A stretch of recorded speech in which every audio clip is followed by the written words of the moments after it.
As 5 velas grossas no bolo já haviam derretido, manchando o glacê branco com gotas de cera azul. Sou Dona Helena. Tenho 75 anos. Sou dona de 3 imóveis no centro da cidade. E embora meus filhos acreditem que sou uma velhinha frágil, ontem à noite tomei a decisão mais difícil da minha vida. Dizem que o sangue fala mais alto, mas às vezes o esquecimento pesa mais que o sangue. Levantei-me da cadeira de madeira da cabeceira às 22h15. Meus joelhos estalaram. Aquele som seco que me lembra que meu corpo já não é o de antes, embora minha cabeça siga funcionando melhor que a de muito jovem por aí. Olhei para a mesa. Era um espetáculo triste, mas bonito. Eu havia tirado a toalha de linho bordada, aquela que só usava no Natal ou quando meu falecido marido, Dr. Alberto, era vivo. Eu havia preparado tudo, absolutamente tudo. Desde as 6 da manhã eu estava na feira buscando os ingredientes. Eu queria fazer a carne de panela que tanto o Roberto, meu filho mais velho, adorava. Comprei os ingredientes para o salpicão que a Lúcia, a segunda, sempre me pedia. Inclusive, procurei aquelas cocadas que fascinam o Marcos, o caçula, o mimado.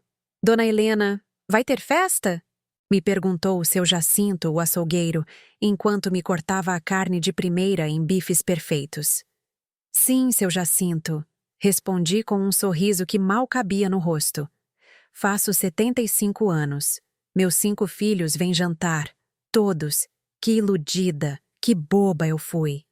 Voltei para casa carregando as sacolas pesadas.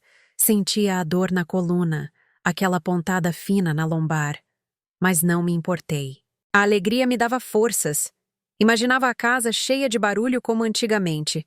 Imaginava meus netos correndo pelo corredor, minhas noras criticando baixinho a limpeza dos meus panos de prato e meus filhos me abraçando. Passei a tarde inteira na cozinha. O cheiro de cebola frita, de louro, de carne cozinhando em fogo lento, impregnou toda a casa. Era aquele cheiro de lar, de família. Às 18h tomei banho. Vesti meu melhor vestido. Aquele azul marinho com flores brancas que comprei há 5 anos e que quase não uso. Passei meu perfume.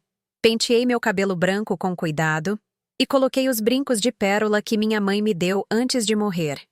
Às 19h, tudo estava pronto. A mesa posta para 6 pessoas, 5 filhos e eu. O vinho servido para respirar.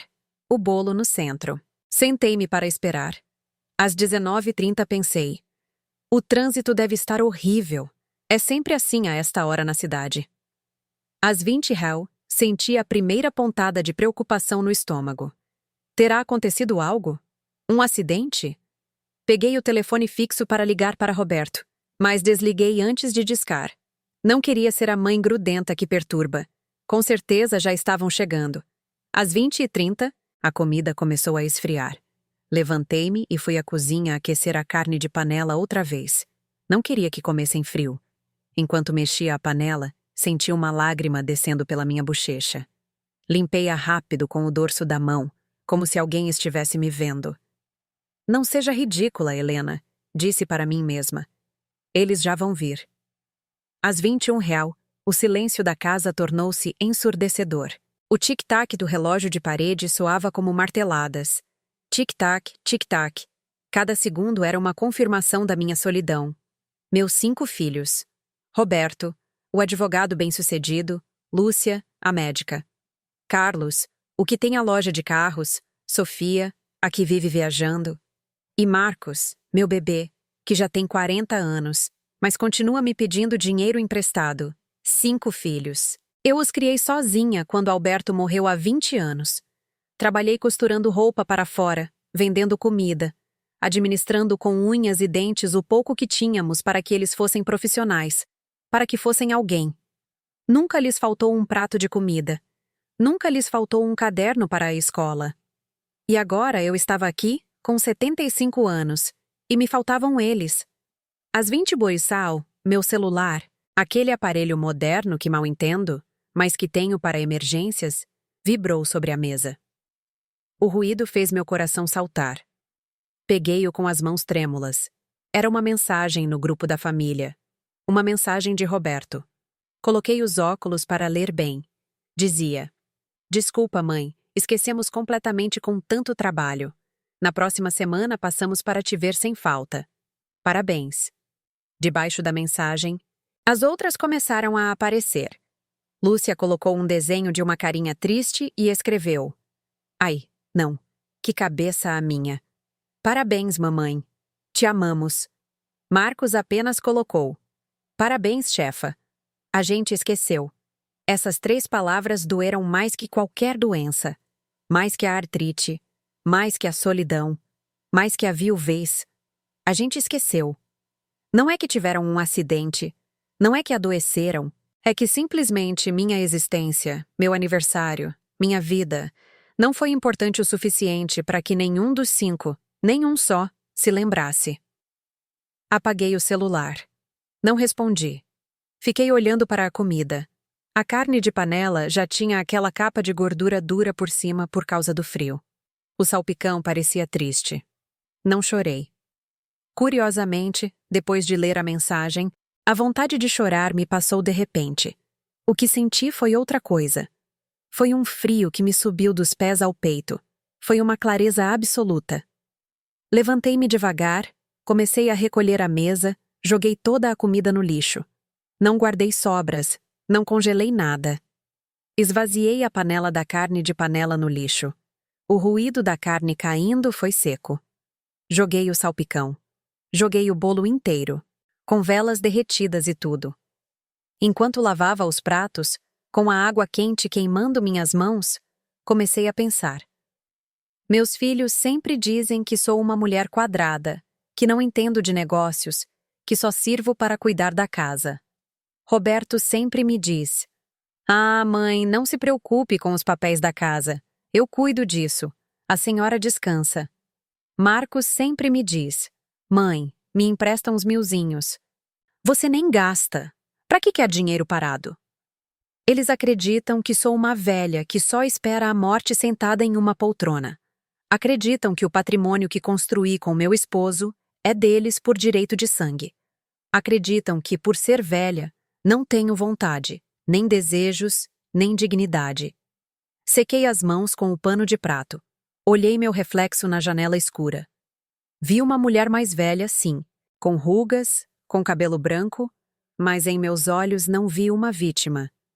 Vi a mesma mulher que criou 5 filhos sozinha. Vi a mulher que soube comprar terrenos quando ninguém dava R$1 por eles. Fui ao meu quarto. Abri a gaveta debaixo do meu armário, onde guardo uma caixa de metal com chave. Peguei meus documentos, as escrituras da casa grande onde moro, os títulos de propriedade dos 2 pontos comerciais no centro que alugo, e que me dão meu dinheirinho mensal, aquele que meus filhos acreditam ser uma pensão do governo. Meus extratos bancários. Tenho 75 anos, mas não sou estúpida. Eu economizei cada centavo. Eu investi em silêncio. Meus filhos pensam que vivo no limite. Não têm ideia do que realmente tenho e, principalmente, não têm ideia de quem eu sou quando partem meu coração. Naquela noite, não dormi. Fiquei sentada na beirada da cama, acariciando os papéis. Lembrei-me de cada vez que cancelaram uma visita. Lembrei-me de cada Natal em que chegaram tarde e foram embora cedo. Lembrei-me de cada vez que falaram comigo como se eu fosse uma criança que não entende nada. A gente esqueceu. Bom, pois eu não vou esquecer. Quando amanheceu, eu me senti diferente. Não estava cansada. Tinha uma energia estranha, uma força que não sentia há anos. Fiz um café bem forte, preto e sem açúcar. Vesti-me, mas não com minha roupa de vó de ficar em casa. Coloquei meu tailleur cinza, aquele que usava quando ia resolver assuntos no banco anos atrás. Fiz uma maquiagem leve. Procurei na minha agenda velha o número de telefone do Dr. Roberto Mendes. Ele era amigo do meu esposo, um homem sério, um daqueles tabeliães de antigamente que respeitam a palavra e o segredo. Disquei o número. Eram 9 rios em ponto. Bom dia, escritório do tabelião Mendes, disse a secretária. Respondi com voz firme. Sim, bom dia. É a dona Helena. Preciso falar com o doutor hoje mesmo. É urgente. Dona Helena, O doutor tem a agenda cheia. Diga a ele que é sobre o testamento da viúva do Dr. Alberto e diga que eu vou mudar tudo. Houve um silêncio breve, e então ouvi a voz da secretária mudar de tom. Entendido, dona Helena. Venha às 11h. Vamos arranjar um espaço. Desliguei o telefone, olhei a casa vazia, olhei as fotos dos meus filhos penduradas na parede da sala. Ali estavam sorridentes em suas formaturas, em seus casamentos. Pareciam tão bons, tão agradecidos nessas fotos, mas fotos são papel. A realidade é uma mesa vazia em um aniversário de 75 anos. Peguei minha bolsa, coloquei a pasta com todos os documentos e saí para a rua. O sol bateu no meu rosto. Meus vizinhos me cumprimentaram. Bom dia, dona Helena. Feliz aniversário atrasado. Como passou? Me gritou a vizinha da frente. Parei, ajeitei meus óculos escuros e sorri. Muito bem, minha filha. Foi uma noite reveladora. Caminhei em direção ao ponto de táxi. Não ia pegar o ônibus. Hoje não. Hoje começava minha nova vida. Meus filhos se esqueceram do meu passado, do meu sacrifício e do meu presente. Mas eu ia me encarregar de que nunca jamais se esquecessem do meu futuro. Cheguei ao edifício do Tabelião, um prédio antigo, de fachada de pedra, com portas de madeira pesada. Subi pelo elevador. Meu coração batia forte, mas não por medo, e sim por adrenalina. Quando entrei no escritório, o Dr. Mendes levantou-se da cadeira. É um homem mais velho, quase da minha idade, com o cabelo totalmente branco. Helena, disse estendendo a mão. Que surpresa e que elegância. Faz tempo que não te vejo com esse olhar. Olá, Roberto, disse chamando-o pelo primeiro nome. Preciso da sua ajuda. Sente-se. O que houve? Seus filhos estão bem? Sentei-me devagar, cruzei as pernas e coloquei a pasta pesada sobre sua mesa de mogno. Olhei-o diretamente nos olhos e soltei a frase que havia ensaiado em minha cabeça a manhã inteira. Meus filhos estão perfeitamente bem, Roberto. O problema é que eles acham que eu já morri e eu vim lhes mostrar que estou mais viva do que nunca. Quero revogar o testamento anterior. Quero que você redija um novo. E quero fazer algo mais, algo que lhes ensine uma lição antes que eu vá para a sepultura. O tabelião ajeitou os óculos intrigado. O que você tem em mente, Helena? Sorri. Não foi um sorriso doce de mãe, foi um sorriso de mulher de negócios. Quero vender tudo, Roberto, mas não como eles pensam. Quero criar um fideicomisso e quero que você seja o executor de um plano que eu tenho. Ele abriu a pasta e viu os títulos de propriedade. Seus olhos se arregalaram ao ver as avaliações recentes dos pontos comerciais. Helena, isso vale uma fortuna hoje em dia. Essa região se valorizou muito. Eu sei, respondi. São milhões, milhões que meus filhos acreditam ter garantidos. Mas hoje, nesta mesa, vamos mudar o destino desse dinheiro. Respirei fundo. O cheiro de livros velhos e de café do escritório me tranquilizou. Eu estava prestes a iniciar uma guerra silenciosa contra o meu próprio sangue. Mas não era por ódio, era por dignidade. Era para lhes ensinar a última e mais importante lição que uma mãe pode dar. O respeito não se herda, se conquista. Escreva, Roberto. Ordenei suavemente. Comecemos com a cláusula primeira. O escritório do Dr. Mendes cheirava a café fresco e a cera de móveis. Um cheiro que me lembrou a sala do meu falecido Alberto. Fiquei olhando o tabelião revisar os papéis que eu havia colocado sobre sua mesa. Ele ajeitava os óculos, virava uma página, murmurava algo para si mesmo e depois virava outra. O som do papel amassando era a única coisa que se ouvia na sala. Eu estava sentada com as costas retas, as mãos cruzadas sobre o meu colo, apertando minha bolsa. Por fora, parecia tranquila. A mesma viúva Helena de sempre. Mas por dentro, o coração me batia como um tambor de guerra. Eu estava cruzando uma linha da qual não havia retorno. Helena, disse Roberto Mendes finalmente, levantando a vista. Tirou os óculos e me olhou com uma mistura de respeito e espanto. Você tem ideia do que vale isso hoje em dia? Neguei com a cabeça suavemente. Eu tenho uma ideia, Roberto. Sei que os preços subiram. Sei que a cidade cresceu. Mas a verdade é que nunca me sentei para fazer as contas. Para meus filhos, essas propriedades são apenas velhos edifícios que dão problemas de manutenção. O tabelião soltou uma risada breve, seca. Velhos edifícios, repetiu com ironia.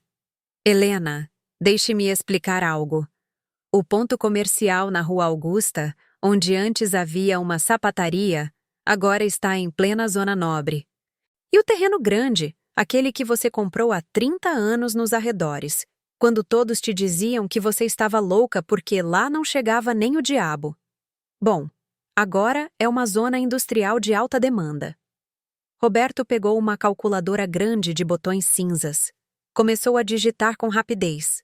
Seus dedos se moviam ágeis. Fiz umas avaliações rápidas mentalmente, baseadas nas últimas vendas dessas regiões.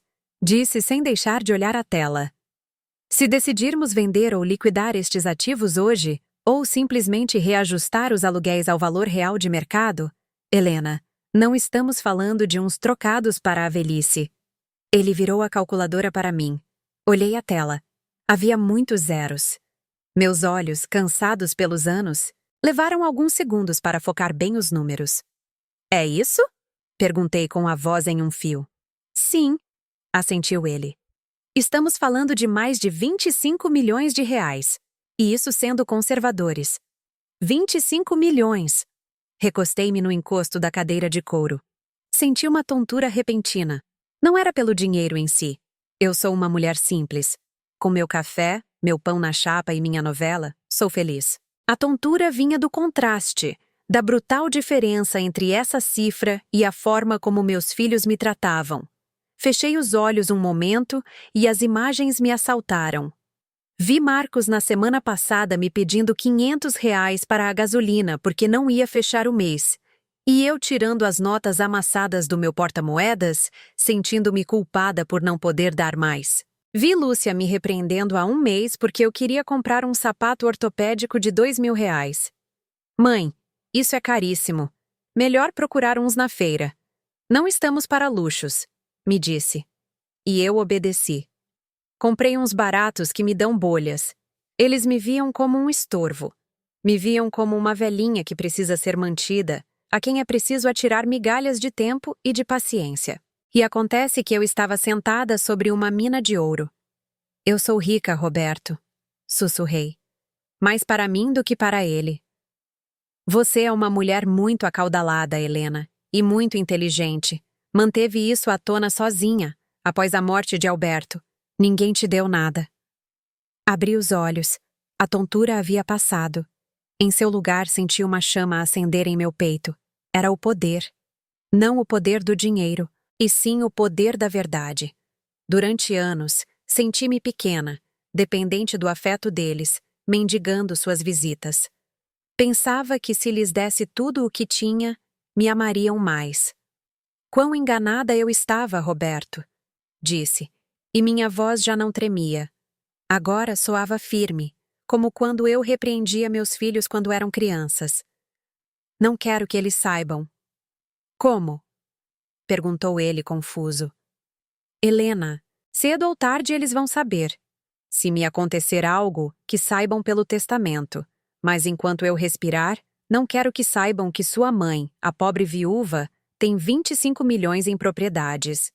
Inclinei-me para a frente, apoiando os cotovelos na mesa. Escute-me bem. Meus filhos não vieram ao meu aniversário de 75 anos. Me deixaram sozinha com a mesa posta. Disseram que a gente esqueceu. Roberto fez uma careta de dor como se tivesse levado um chute. Eu sinto muito, Helena. Não sinta. Eu o cortei. Isso me abriu os olhos. Eles me veem como um estorvo. Se soubessem que tenho esse dinheiro, sabe o que aconteceria? Roberto assentiu lentamente. Apareceriam todos os dias para jantar. Te trariam flores. Marcos pararia de pedir emprestado e começaria a sugerir investimentos. Exato, eu disse. E isso seria mentira. Seria amor comprado. Eu não quero isso. Eu quero saber quem são meus filhos de verdade. Quero saber se resta algo de decência neles ou se o interesse devorou todo o amor que lhes dei. Nesse exato momento, meu celular vibrou dentro da minha bolsa. Eu o peguei. Era Marcos. Olhei para Roberto e fiz um sinal de silêncio, levando o dedo aos lábios. Deslizei o dedo pela tela para atender. Coloquei no viva voz para que o tabelião escutasse. Alô? Eu disse, fingindo minha voz cansada de sempre. Oi, mãe. A voz de Marcos soava acelerada, nervosa. Escuta, desculpa pelo de ontem. De verdade, sou um desastre. Não se preocupe, filho. Eu disse, sentindo um sabor amargo na boca. Já passou. Sim, sim. Escuta, eu te liguei por outra coisa. A transmissão do meu carro quebrou. Estou parado, mãe. E o conserto custa R$ 8.000. Não tenho um tostão. O cartão está no limite. Você não conseguiria me ajudar? Juro que te pago na quinzena. Olhei para Roberto. O tabelião estava com o rosto vermelho de indignação. Eu respirei fundo. Há 2 dias, eu teria ido ao banco sacar minhas economias de emergência para dar a ele. Teria comido arroz e feijão o mês todo para ajudar meu bebê. Mas hoje, a mulher que segurava o telefone valia R$ 25 milhões. Filho, eu disse, fazendo uma pausa dramática. Ai, Marcos, que pena. Acontece que ontem mesmo, como vocês não vieram, me pus a revisar minhas contas e a pensão não caiu. Estou zerada, meu filho. Até estou pensando em penhorar meus brincos de ouro para pagar a luz. Houve um silêncio do outro lado da linha. Um silêncio frio. Como assim você não tem dinheiro, mãe? Seu tom mudou. Já não era de súplica, era de reclamação. Mas se você não gasta com nada, o que faz com o dinheiro? Os remédios subiram, Marcos. A comida subiu. Não tenho, sinto muito. Ah, bom, pois verei o que faço. Que barbaridade. A gente não pode contar com ninguém. E desligou. Nenhum você está bem? Nenhum precisa de algo se vai penhorar seus brincos? Nada. Só raiva porque o caixa eletrônico chamado mãe estava fora de serviço. Deixei o celular sobre a mesa. Roberto Mendes estava negando com a cabeça, visivelmente incomodado. É inacreditável, murmurou. R$ 8.000. E você poderia comprar uma concessionária de carros inteira se quisesse. Sim, eu disse, guardando o celular. Poderia, mas não vou. Levantei-me e caminhei até a janela do escritório. De lá, via-se a rua, as pessoas caminhando rápido, os carros. Eu me senti poderosa. Pela primeira vez em anos, eu tinha o controle. Eles tinham a juventude, tinham a força física, mas eu tinha o capital. E, mais importante ainda, tinha o elemento surpresa. Roberto, faremos o seguinte, eu disse, virando-me para encará-lo. Minha mente trabalhava a 1000 por hora, traçando um plano estratégico como se eu fosse uma generala no campo de batalha. Quero criar esse fideicomisso de que te falei, de acordo? Qual será o objetivo? Proteção de ativos e... Sorri com malícia. Educação familiar. Educação? Perguntou ele, pegando sua caneta. Sim, vamos colocar todas as propriedades em nome do fideicomisso. Eu figurarei como administradora, mas legalmente parecerá que já não são minhas a título pessoal. Quero que pareça que estou me desfazendo de coisas. Entendo. Você quer simular uma crise? Não exatamente uma crise. Quero simular que estou organizando minhas coisas antes de morrer. Mas o dinheiro gerado pelos aluguéis? Esse dinheiro vai para uma conta que só você e eu conheceremos. Comecei a caminhar pelo escritório enquanto falava, sentindo como a energia fluía por minhas veias. Com esse dinheiro, vou contratar serviços. Quero que você investigue a situação real de meus filhos. Roberto diz que é um advogado bem-sucedido, mas sempre reclama de dinheiro. Lúcia diz que trabalha muito no hospital, mas nunca tem tempo. Quero saber a verdade. Quero saber em que gastam, o que devem, com quem se metem. Isso é trabalho de um detetive particular, Helena. Pois contrate o melhor. Pagarei o que for. Tenho 25 milhões de razões para fazê-lo. Roberto anotou tudo em sua caderneta legal amarela. E o testamento? Perguntou. O testamento será a peça final. Por enquanto, deixe-o como está. Quero lhes dar uma oportunidade a mais, uma série de provas. Se as passarem, o dinheiro será deles. Se não, deixei a frase no ar. Se não, vou doar tudo para a caridade. Um asilo de idosos, para que cuidem de velhos esquecidos como eu. Roberto terminou de escrever e me olhou com admiração. Nunca te vi assim, Helena. Alberto estaria orgulhoso. Alberto estaria furioso por seus filhos serem assim. Corrigi. Mas eu vou me encarregar de consertar isso. Assinamos os papéis preliminares. Senti-me leve ao assinar. Cada assinatura era um elo que eu quebrava de minhas correntes de mãe abnegada e cega. Agora eu era uma mãe com os olhos bem abertos. Saí do escritório a 13 Rio. O sol brilhava alto. Eu estava com fome. Normalmente, eu teria ido para casa aquecer um pouco de sopa de ontem ou teria comprado um salgado barato na esquina, mas hoje não. Caminhei 2 quarteirões até um restaurante francês muito elegante que eu sempre olhava de longe. Aquele onde os garçons usam gravata borboleta e toalhas de mesa brancas impecáveis. Entrei. O maître me olhou de cima a baixo. Eu estava com meu talher antigo, limpo, mas fora de moda. Mesa para um? Perguntou com um tom ligeiramente condescendente. Sim, e quero a melhor mesa junto à janela. Respondi com tamanha segurança que o homem endireitou a postura imediatamente. Claro, senhora. Por aqui. Sentei-me. Pedi uma taça de vinho tinto, o mais caro da carta. Pedi um filé ao molho de pimenta. Quando a comida chegou, comi devagar, saboreando cada pedacinho. Eu via as pessoas passarem pela janela, via outras famílias comendo. Pensei em meus filhos. Provavelmente, agora mesmo, Marcos estaria amaldiçoando sua sorte. Roberto estaria em um fórum mentindo. Lúcia estaria ignorando minhas chamadas. Não sabiam que a mãe que eles ignoravam estava brindando com uma taça de vinho de R$ 500 por seu próprio renascimento. Tirei uma caderneta pequena da minha bolsa. Sempre carrego uma para anotar a lista do mercado. Rasguei a folha dos legumes e escrevi em uma folha limpa. Plano de ação. Diagnóstico real. Relatório do detetive sobre cada filho. A prova da necessidade. Fingir uma doença que exija cuidados. Não dinheiro, tempo. Ver quem vem. A prova da lealdade. Pedir-lhes que assinem um documento sem importância que supostamente me tira direitos, para ver se são capazes de me roubar legalmente. Sorri enquanto escrevia. A tinta azul brilhava no papel. O garçom se aproximou para retirar meu prato. Deseja sobremesa, senhora? Sim, eu disse. Traga o bolo de chocolate com morangos e coloque uma vela. É seu aniversário, senhora. Fiz aniversário ontem, mas hoje eu renasci. Quando saí do restaurante, deixei uma gorjeta generosa que fez o garçom me abrir a porta com uma reverência. Caminhei em direção à rua e levantei a mão para parar um táxi. Não ia para casa ainda.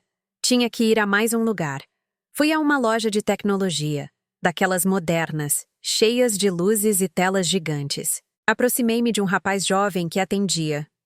Boa tarde, moço. Preciso de um telefone novo. Claro, vó. Procura um com teclas grandes só para ligar? Olhei-o por cima dos meus óculos. Não. Quero o mais moderno que tiver. Aquele que tem a melhor câmera, internet rápida e muita memória. E quero que me ensine a usar o gravador de voz oculto. O rapaz ficou surpreso.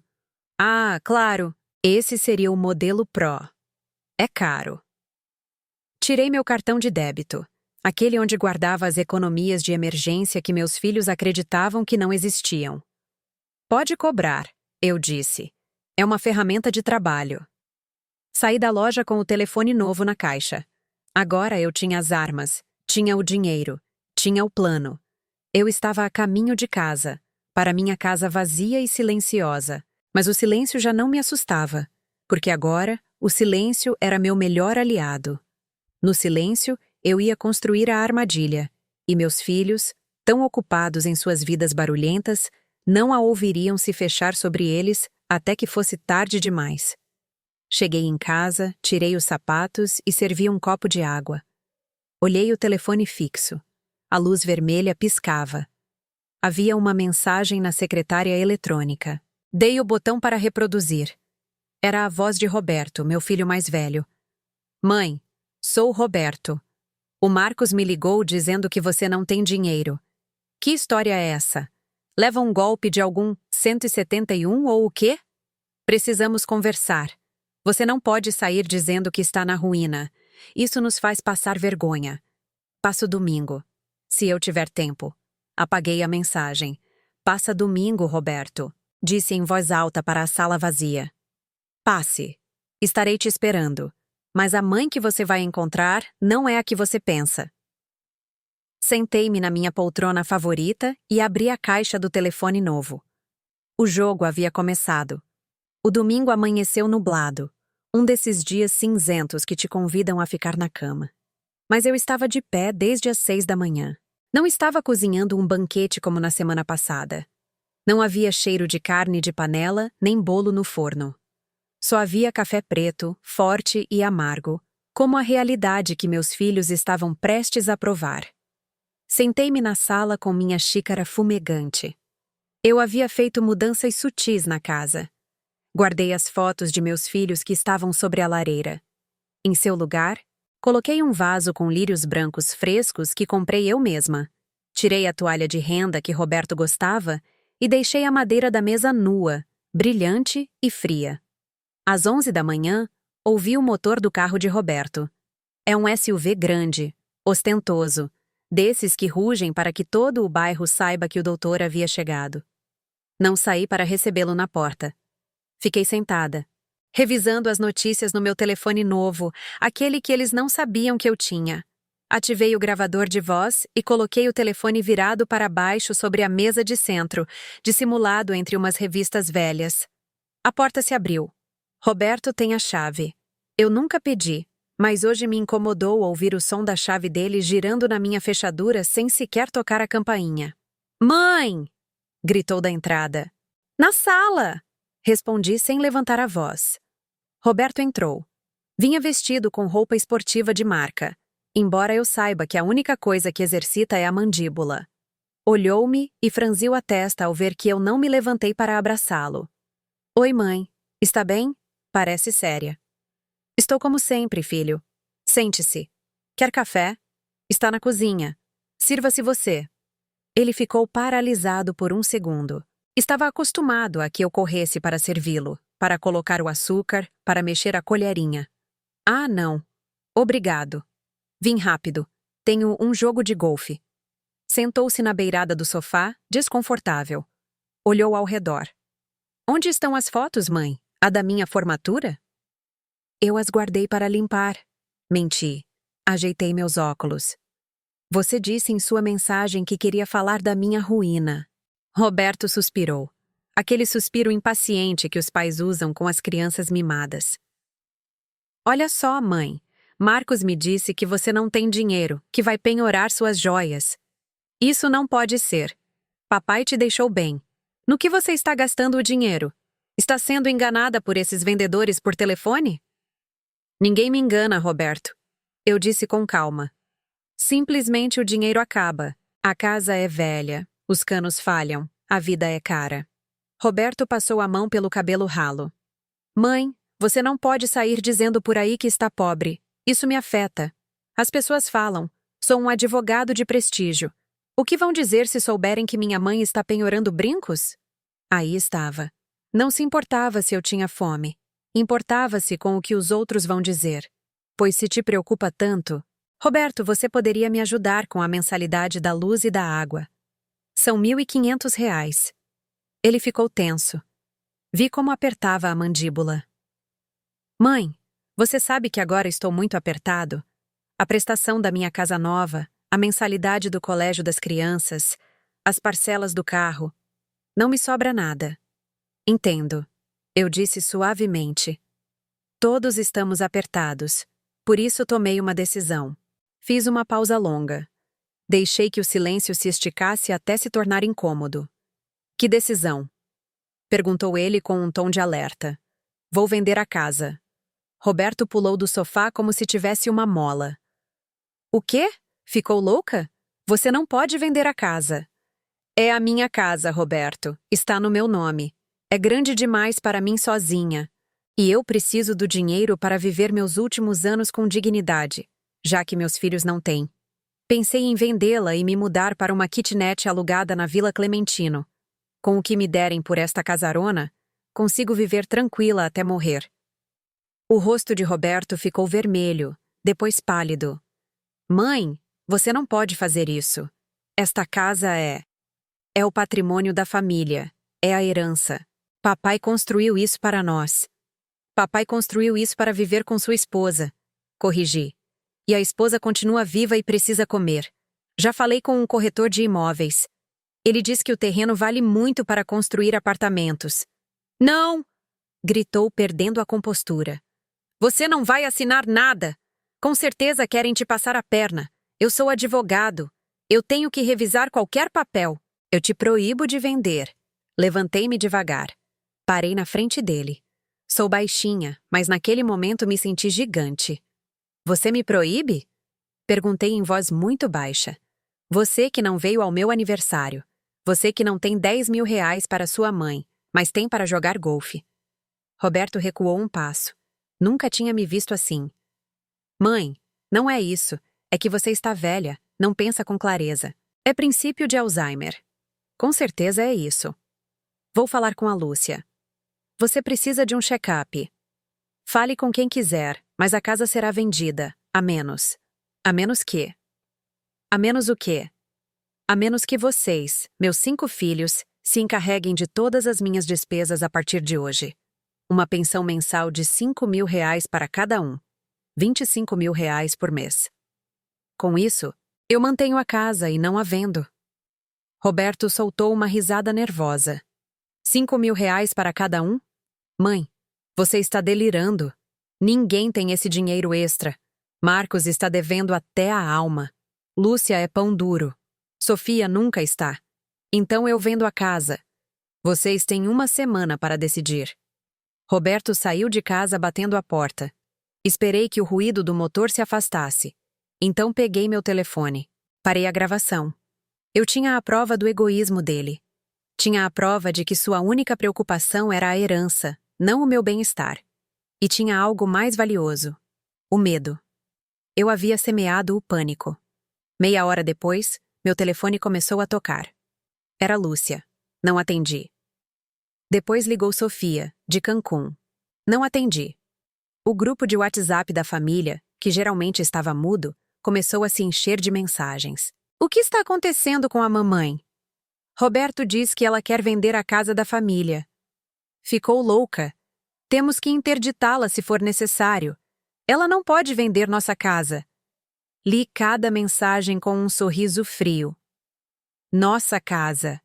Quão rápido eles reivindicavam propriedade sobre o que não lhes custou uma gota de suor.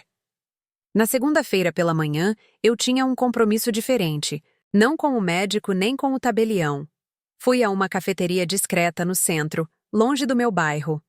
Ali me esperava um homem jovem de aspecto comum, com um boné e uma mochila. Parecia um estudante, mas era o detetive particular que o Dr. Mendes havia me recomendado. Chamava-se Júlio. Bom dia, dona Helena, disse levantando-se educadamente. Bom dia, moço. Tenho que lhe pedir? Sim, senhora. E lhe aviso. É bastante informação. Ele tirou uma pasta grossa. Começamos com Roberto. Seu filho Roberto não é tão bem-sucedido como diz, explicou Júlio, mostrando-me fotos de documentos. Tem 3 ações judiciais por quebra de contrato. Deve 6 meses da hipoteca da casa e, o mais interessante, tem uma amante. Uma moça de 25 anos para quem paga um apartamento no bairro dos Jardins. Senti uma pontada no peito. Roberto, o homem de família, o moralista, gastava em uma amante o que negava à mãe. Continue, eu disse endurecendo o coração. Lúcia, a médica. Ela sim tem dinheiro. O marido dela ganha muito bem. Tem contas de poupança robustas, mas... Júlio hesitou. Parece que o marido dela é quem controla tudo. Ela tem medo dele e, além disso, está investindo em um negócio de esquema de pirâmide escondido dele. Perdeu muito dinheiro nisso. E Marcos? Perguntei pelo meu filho caçula. Marcos é viciado em jogo, senhora. Aposta online, deve dinheiro a gente perigosa. Por isso ele te pede dinheiro constantemente. Não é para gasolina, é para pagar juros das dívidas de jogo. Fechei os olhos. Meu bebê, meu Marcos nas mãos de agiotas. E os outros? Sofia viaja muito, mas o faz trabalhando como mula para trazer mercadoria ilegal de roupa e eletrônicos sem declarar impostos. Está a um passo de ter problemas federais. Carlos, o dos carros, na verdade lava dinheiro para uma oficina de quinta. Fechei a pasta. Senti vontade de vomitar. Meus filhos não eram apenas egoístas, estavam destruídos, estavam metidos em problemas graves, e todos, absolutamente todos, viam minha morte e minha herança como sua tábua de salvação. Esperavam que eu morresse para pagar suas dívidas, seus vícios e seus erros com o trabalho de toda a minha vida. Obrigada, Júlio, eu disse, tirando um envelope com dinheiro para pagá-lo. Senhora, com todo o respeito, o que a senhora vai fazer? Essa gente com quem alguns de seus filhos se metem não é boa. Eu sei, mas eu sou a mãe deles, e sou mais dura do que qualquer agiota. Vou consertar isso, mas vai doer. Saí da cafeteria com a pasta debaixo do braço. Caminhava devagar, digerindo a informação.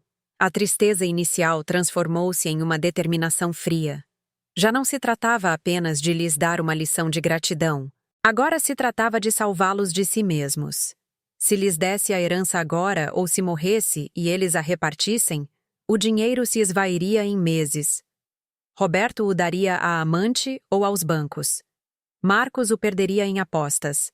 Sofia e Carlos terminariam na cadeia. Meu dinheiro não os ia salvar. Meu dinheiro os ia destruir. Eu tinha que cortar o fluxo. Eu tinha que obrigá-los a chegar ao fundo do poço enquanto eu estivesse viva para vê-los sair do buraco. Naquela tarde, executei a segunda parte do meu plano, a confusão. Liguei para Lúcia. Filha, eu disse com voz trêmula. Estou me sentindo mal. Estou com taquicardia. Mãe, mede a pressão. Com certeza não tomou o remédio. Sim, eu tomei. Mas meu braço esquerdo dói. Preciso ir ao hospital. Bipo. Houve um silêncio. Eu sabia que ela estava calculando seus horários. Mãe, estou de plantão na clínica privada. Não posso sair. Pede um Uber e vá para a emergência do SUS. Lá eles te atendem. Me avise o que te disserem. Desliguei. Vá sozinha. Sua mãe com sintomas de infarto e ela me mandava sozinha. Ótimo. Não fui ao hospital. Fui a uma agência de viagens. Comprei uma passagem de avião para mim sozinha. Um fim de semana em um resort de luxo na praia. All inclusive, primeira classe. Depois fui a uma loja de roupa exclusiva e comprei um maiô, um chapéu elegante e umas sandálias. Gastei cerca de R$50 mil em uma tarde. O cartão passou sem problemas. Voltei para casa e coloquei meu telefone em modo avião. Durante 3 dias, desapareci. Fui para a praia enquanto meus filhos entravam em pânico porque mamãe não atende. Mamãe não está em casa. Os vizinhos dizem que a viram sair com uma mala. Eu estava sentada em frente ao mar com uma margarita na mão, sentindo a brisa no meu rosto. Pela primeira vez em 40 anos não cozinhei, não limpei, não me preocupei com ninguém. Chorei um pouco em frente ao mar, pensando no desastre que eram meus filhos, mas o mar levou minhas lágrimas. Na quinta-feira à noite, liguei o telefone. Eu tinha 150 chamadas perdidas, mensagens de voz histéricas. Mãe, vamos ligar para a polícia. Mãe, Marcos diz que te sequestraram. Mãe, estamos na sua casa. Quebramos a fechadura para entrar e você não está. Sorri. Quebraram a fechadura. Perfeito. Invasão de domicílio. Escrevi uma única mensagem no grupo. Estou bem. Tive uma emergência e precisei sair. Volto amanhã, sexta-feira, às 18h. Quero todos na casa. Todos. É obrigatório. Tenho um anúncio importante sobre a venda da casa. Cheguei na sexta-feira, às 17h30. O táxi me deixou na porta. A fechadura da entrada estava arrombada, tal como disseram. Entrei. A casa estava revirada. Haviam procurado papéis. As gavetas do meu escritório estavam abertas. Buscavam o testamento. Buscavam as escrituras. Pobres iludidos. Os originais estavam no cofre do tabelião Mendes. Aqui eu só tinha cópias velhas. Tomei um banho, vesti meu melhor vestido e sentei-me na cabeceira da mesa. Às 18h em ponto, começaram a chegar. Chegaram todos os 5. Roberto suando, Lúcia com cara de quem vai dar bronca, Marcos tremendo. Certamente devia dinheiro e precisava saber se haveria herança em breve. Sofia e Carlos, olhando para o chão, sentaram-se ao redor da mesa. Não lhes ofereci nem água. "Onde você estava, mãe?" gritou Lúcia. "Quase nos mata de susto. Pensamos que estava morta em uma vala." "Eu estava ocupada", eu disse com calma, "vendo minhas opções." Peguei a pasta do detetive sem dizer o que era e a coloquei sobre a mesa. Também coloquei meu telefone. "Invadiram minha casa", eu disse apontando para a porta. "Procuraram meus papéis. Isso é um crime. Mas como são meus filhos, não vou ligar para a polícia ainda." O silêncio ficou espesso. "Mãe, estávamos preocupados", defendeu-se Roberto. "Procurávamos uma pista de onde você estava.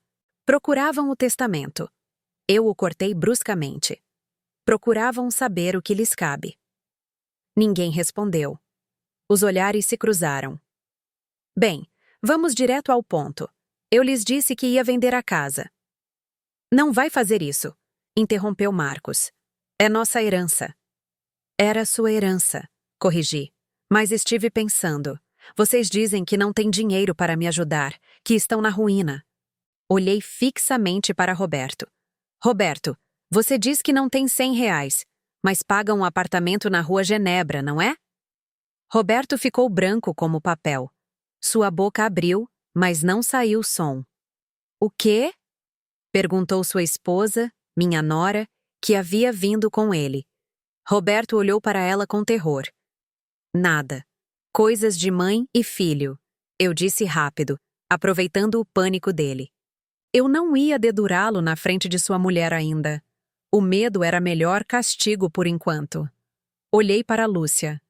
"E você, filha, diz que não tem tempo para me levar ao médico, mas tem tempo para aquelas reuniões de investimento nas quintas-feiras à noite, onde perdeu as economias do seu marido." Lúcia engoliu em seco ruidosamente. Olhei para Marcos. "E você? Você precisa de dinheiro urgente, não é? Esses senhores para quem você deve não são muito pacientes." Marcos começou a tremer visivelmente. "Como? Como sabe de tudo isso?" sussurrou Sofia.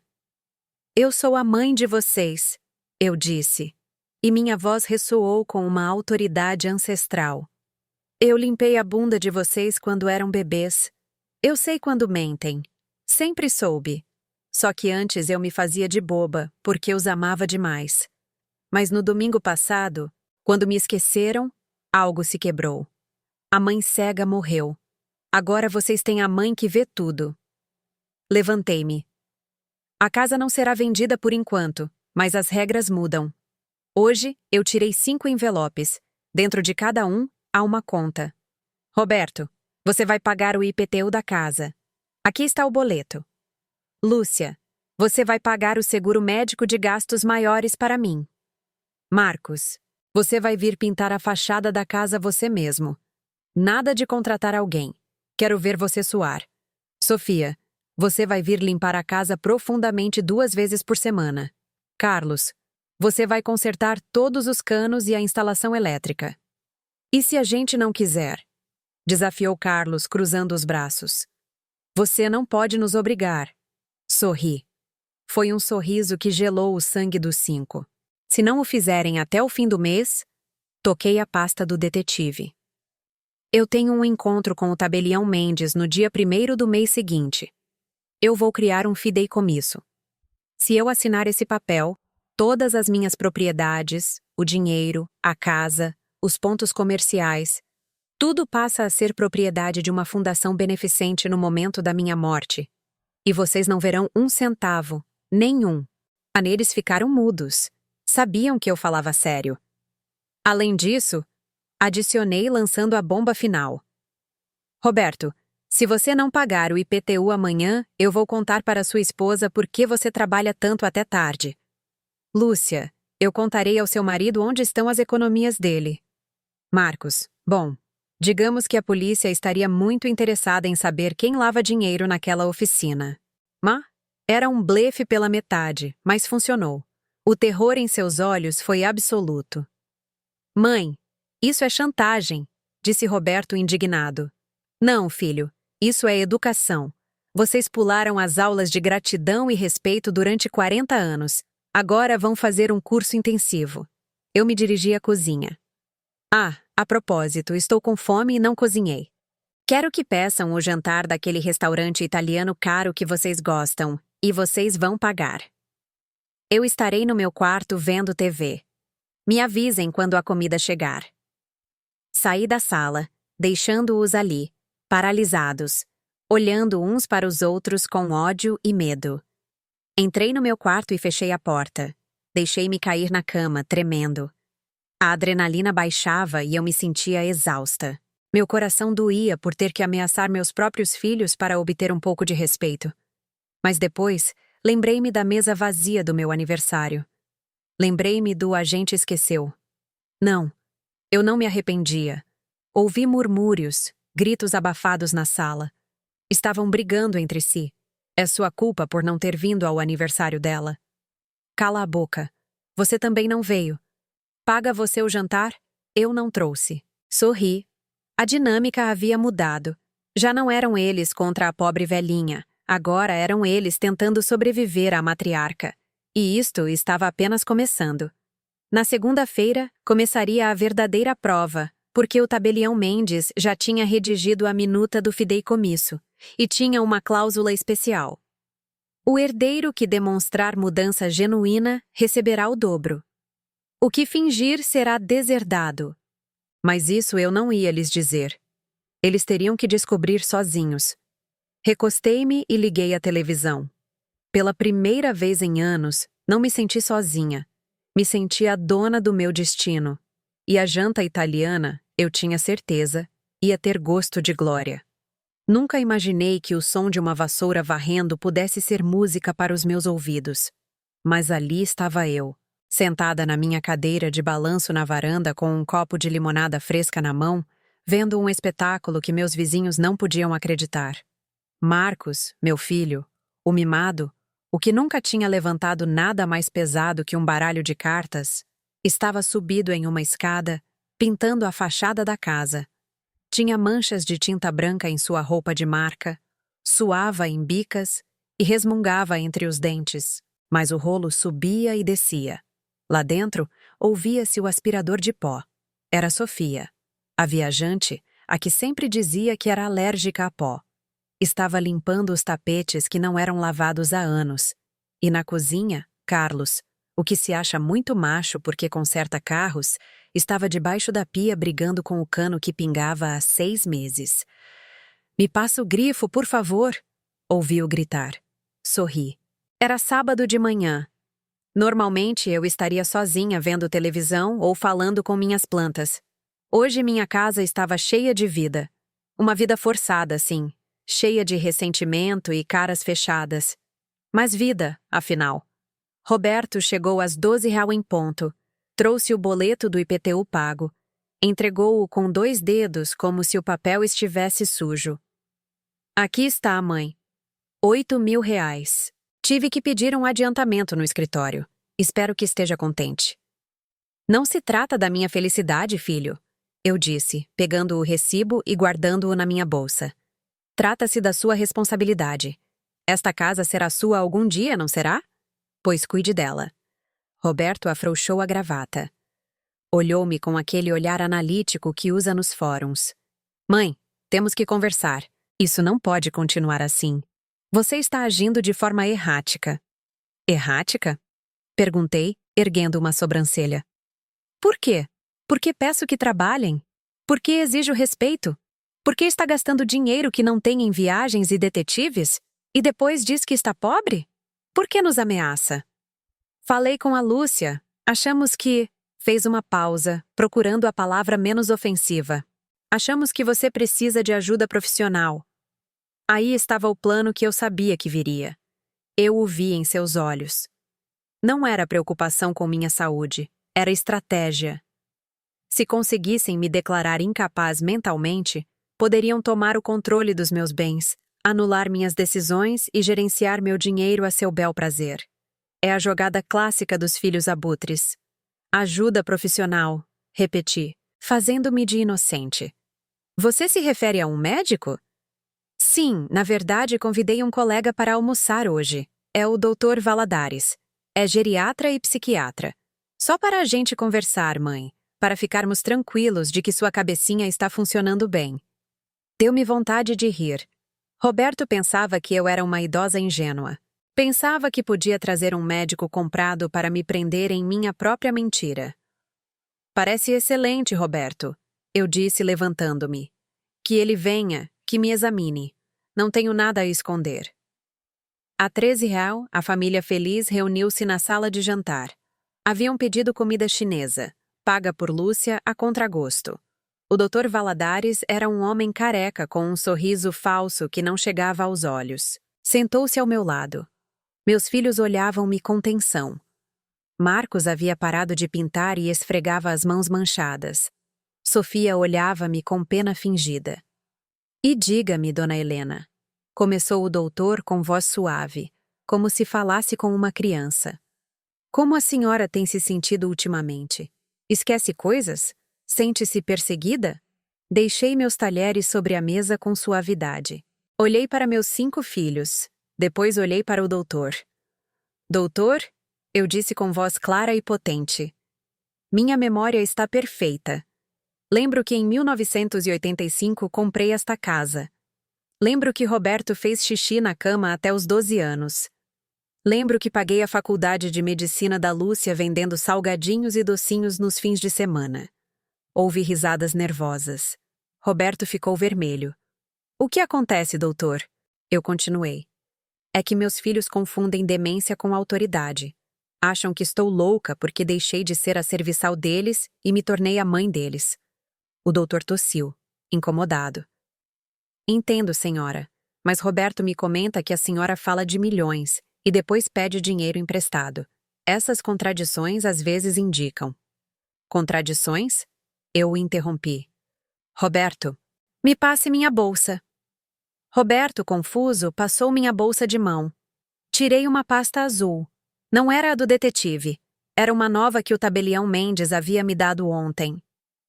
Dr. Valadares, o senhor está aqui para avaliar minha capacidade mental, certo? Para ver se posso administrar meus bens. É uma formalidade, senhora. Bem, então vamos avaliar a realidade. Abri a pasta e tirei 5 cópias de um documento. Lancei-os sobre a mesa, deslizando-os para cada um de meus filhos. Leiam, ordenei. Roberto pegou o papel primeiro. Seus olhos de advogado escanearam o texto rapidamente. Vi o momento exato em que sua respiração parou. Vi como suas pupilas se dilataram. O garfo caiu de sua mão ruidosamente contra o prato de porcelana.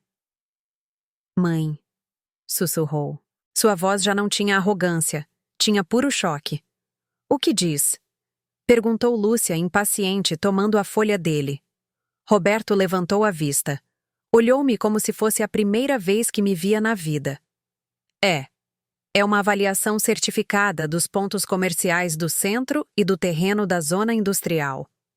E, insistiu Marcos, quanto vale essa sucata? Roberto engoliu em seco. O ponto da Rua Augusta está avaliado em 8 milhões de reais. O terreno em 15 milhões. Os outros ativos. Ele fez uma soma rápida mentalmente. Mãe, você tem um patrimônio líquido de quase 30 milhões de reais. O silêncio que caiu sobre a sala de jantar foi absoluto. Podia-se ouvir o zumbido de uma mosca. 30 milhões. Marcos ficou com a boca aberta. Um fio de baba quase escapou. Os olhos de Lúcia brilharam com uma cobiça tão intensa que me deu medo. Sofia parou de olhar o celular. Carlos, o rude, encostou-se na cadeira, pálido. 30 milhões, repetiu Marcos com a voz estrangulada. e me negou 8.000 reais para o meu carro. Eu disse, saboreando cada sílaba. Eu os neguei. Virei-me para o Dr. Valadares, que olhava a cena sem entender nada. Doutor, uma mulher que consegue esconder 30 milhões de reais de 5 filhos famintos por dinheiro durante 20 anos, lhe parece senil? Ou lhe parece uma estrategista brilhante? O doutor sorriu. Desta vez, com respeito genuíno. Fechou sua maleta. Acho que não tenho nada para fazer aqui, Roberto.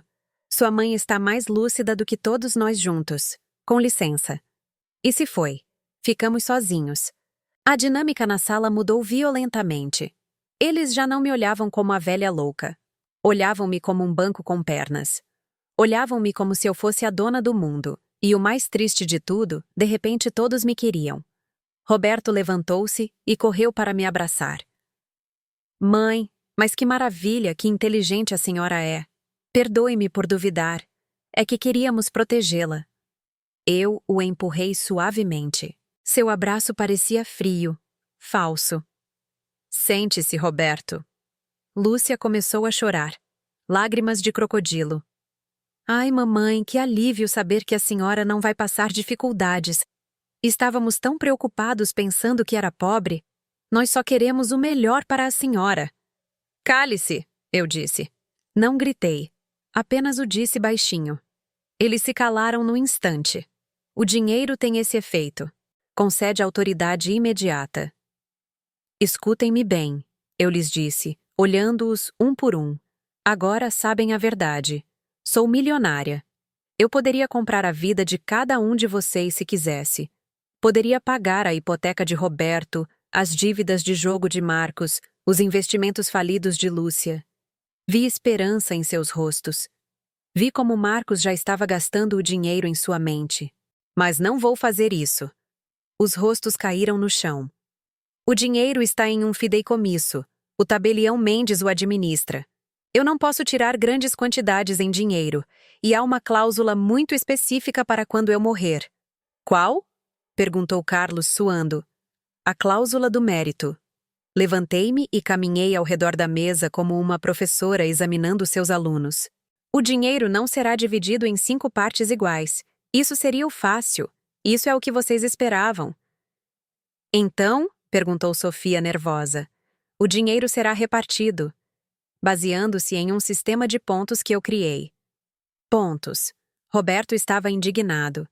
Mãe, isso não é um jogo de tabuleiro. É a lei. É o meu dinheiro, Roberto, e é a minha lei. Tirei outra folha da minha pasta. De hoje em diante, cada ação conta. Visitar-me e ficar para conversar sem olhar o celular. Pontos. Levar-me ao médico sem reclamar. Pontos. Ajudar-me com a casa sem que eu peça. Pontos. Mas continuei, levantando o dedo indicador. Pedir-me dinheiro emprestado. Diminui pontos. Mentir-me. Diminui pontos. Esquecer datas importantes. Desclassificação imediata. Olhei-os nos olhos. Estavam apavorados. Estavam acostumados a que o amor de mãe fosse incondicional. Agora se davam conta de que a herança era condicional. Vocês têm 6 meses, anunciei. 6 meses de teste. Ao final dos 6 meses, abrirei o testamento e designarei os percentuais. Pode ser que um leve tudo, pode ser que dividam entre 3, ou pode ser que ninguém leve nada, e tudo vá para o asilo Santa Teresa. Isso é cruel, mãe, disse Marcos quase chorando. A senhora está nos pondo para competir como cães por um osso. Não, Marcos. Eu respondi e senti que minha voz falhava um pouco. Estou obrigando vocês a serem a família que deveriam ter sido por amor. Se não podem ser bons filhos por carinho, o serão por interesse. É triste para mim, acreditem. Parte meu coração ter que comprá-los. Mas prefiro ter filhos interessados a filhos ausentes. Dirigi-me à porta da cozinha. Ah, a propósito, a pintura da fachada ficou manchada. Marcos, amanhã você vem dar a segunda demão. E Roberto, na segunda-feira quero que me leve ao supermercado. Você, pessoalmente, nada de mandar sua esposa. Estou com vontade de comprar coisas caras. Saí para o jardim. O ar fresco bateu no meu rosto. Minhas pernas tremiam. Sentei-me no banco de pedra sob o velho pé de abacate. Chorei. Chorei porque acabara de ganhar a batalha, mas sentia que havia perdido a guerra. Meus filhos agora estariam aqui.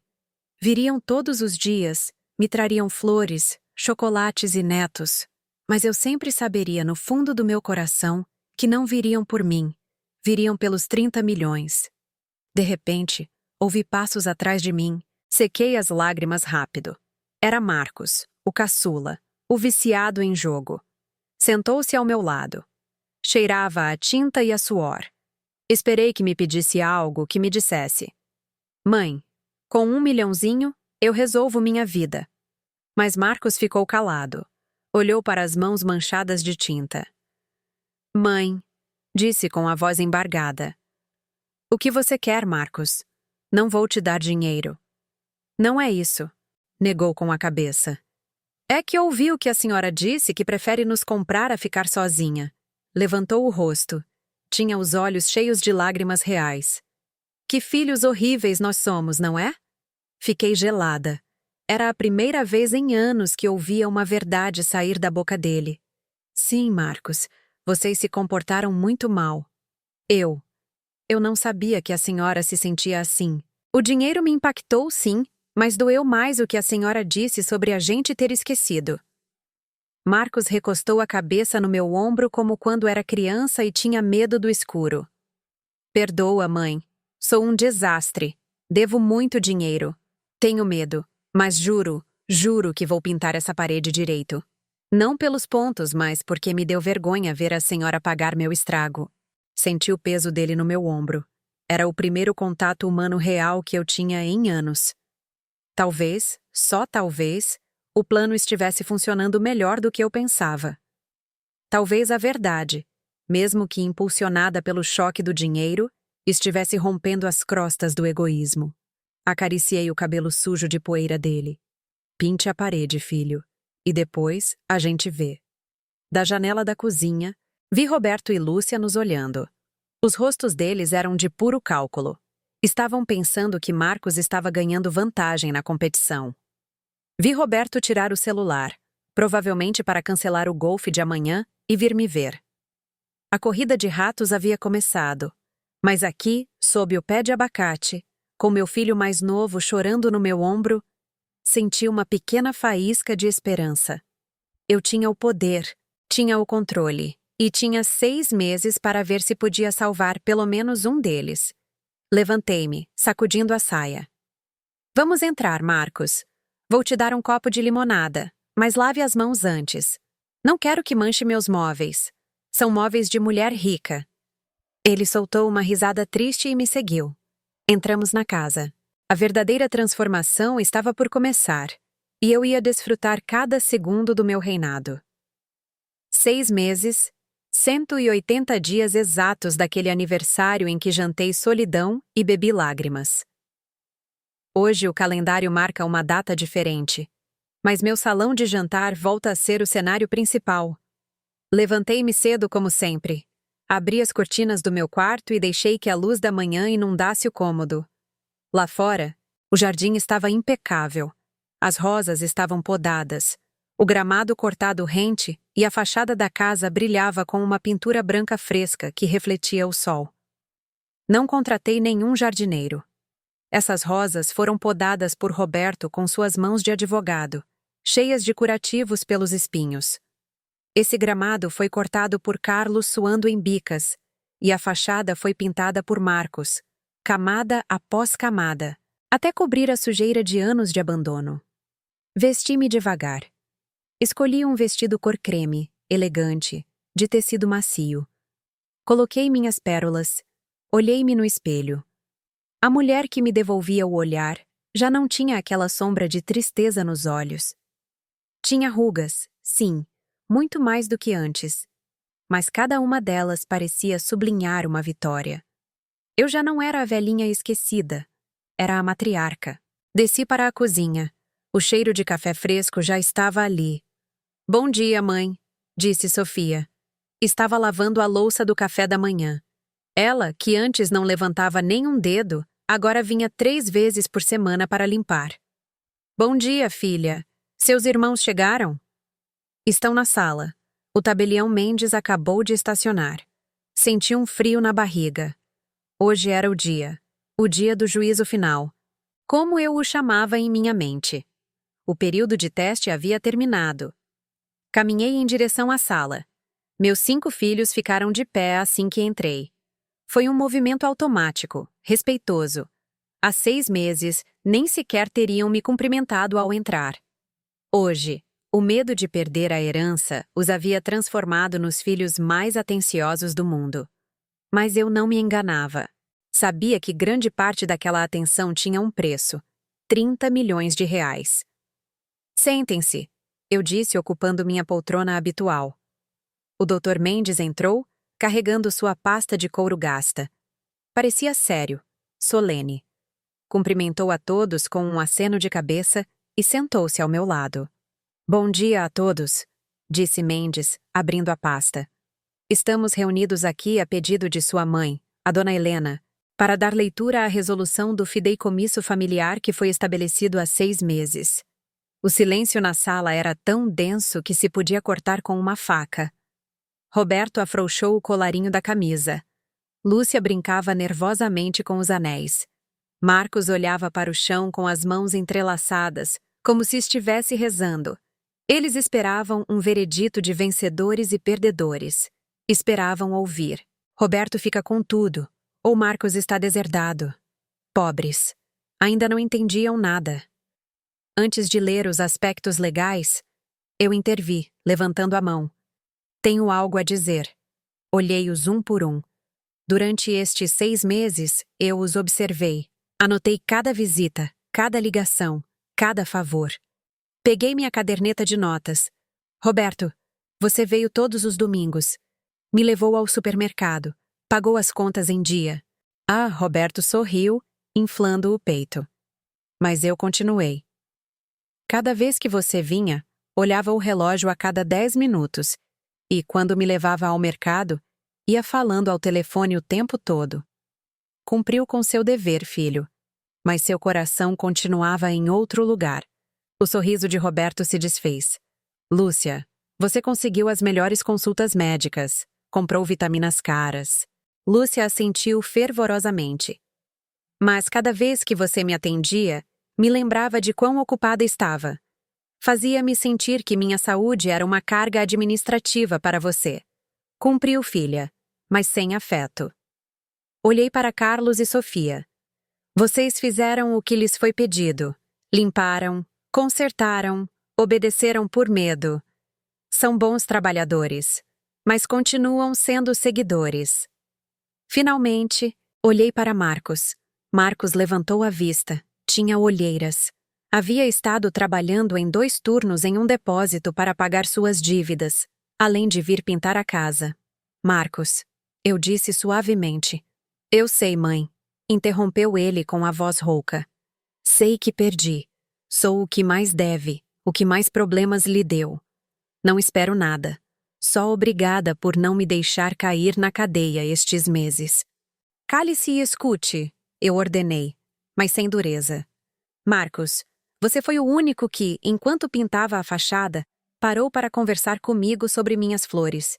Você foi o único que, em uma terça-feira qualquer, me trouxe um sorvete de limão, não porque somasse pontos, mas porque se lembrou de que eu gostava. Você foi o único que chorou de vergonha real, não de medo de perder dinheiro. Marcos ficou paralisado. Seus irmãos o olharam com inveja e surpresa. Tabelião Mendes, eu disse, por favor, leia a disposição final de meus bens. O tabelião ajeitou os óculos e leu com voz clara.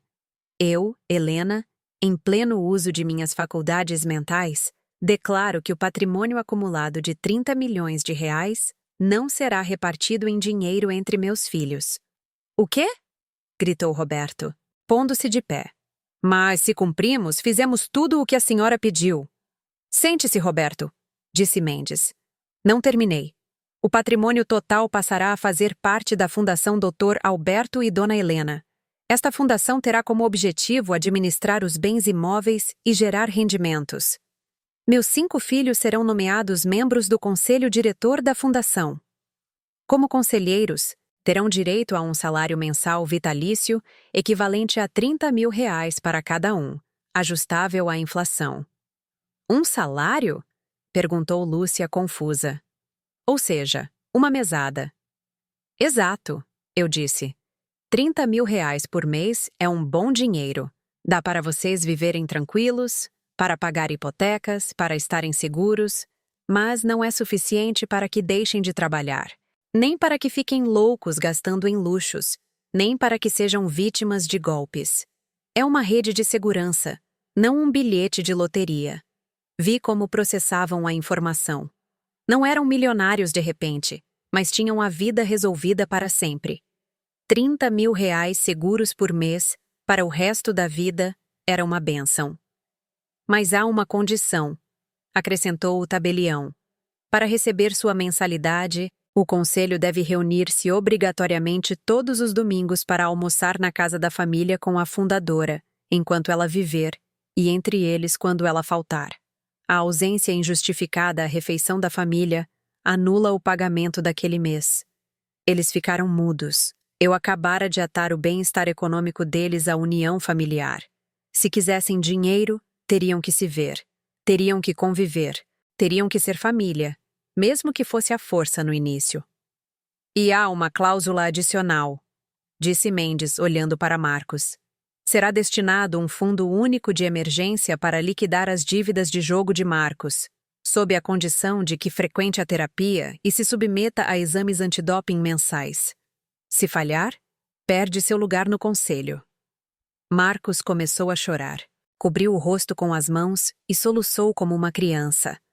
Era o alívio de saber que podia recomeçar do zero, que sua mãe o havia salvado, mas também o havia blindado contra si mesmo. Isso é inaudito, murmurou Roberto, mas suponho que seja justo, é inteligente. Roberto, o advogado, reconhecia uma jogada de mestre quando a via. Não podia impugnar o testamento porque ele mesmo era beneficiário, e não podia reclamar porque o dinheiro estava lá, só que dosado para que não se destruíssem entre eles. Levantei-me da poltrona. Não vou lhes deixar milhões para que se destruam, eu disse, olhando-os com amor, mas com firmeza. Vou lhes deixar segurança. Vou lhes deixar a obrigação de se manterem unidos e vou lhes deixar a lição mais importante. O dinheiro serve para viver, não para definir quem vocês são. Caminhei em direção à mesa de jantar que já estava posta. Agora o tabelião fica para almoçar. Pedi carne de panela.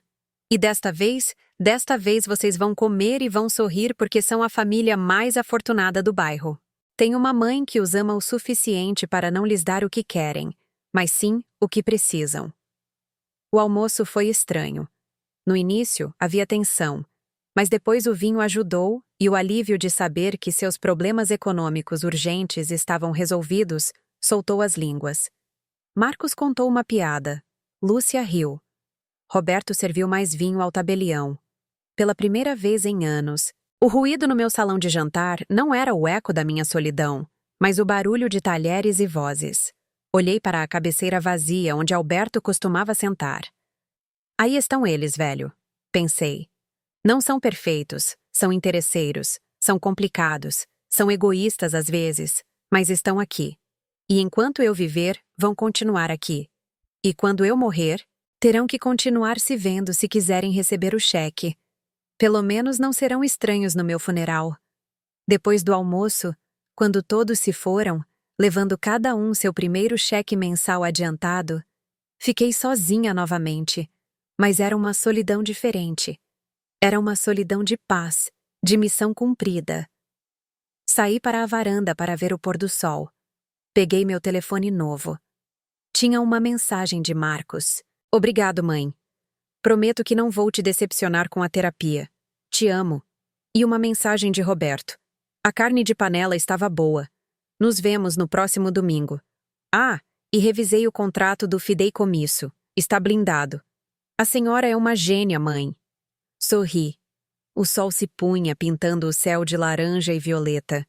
Tenho 75 anos e meio. Meus filhos acreditavam que minha vida já havia terminado, que eu era apenas um móvel velho em uma casa grande. Mas eu lhes mostrei que a velhice não é fraqueza. A velhice é experiência acumulada, é estratégia, é saber quando calar e quando bater na mesa.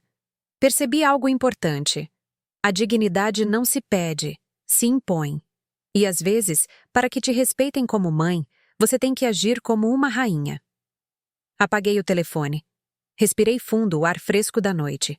Amanhã eu iria ao salão de beleza, pintaria as unhas de vermelho e talvez viajasse de novo sozinha para gastar meus rendimentos, porque agora eu sei que se algo me acontecer, meus filhos estarão bem, não porque sejam perfeitos, mas porque lhes deixei um sistema que não lhes permite ser um desastre. Entrei na casa e fechei a porta. A tranca fez um clique sólido, seguro. Esta noite eu dormiria como um bebê, porque no final, a melhor vingança não é o ódio. A melhor vingança é viver bem e obrigar os outros a subirem ao seu nível se quiserem ficar perto de você.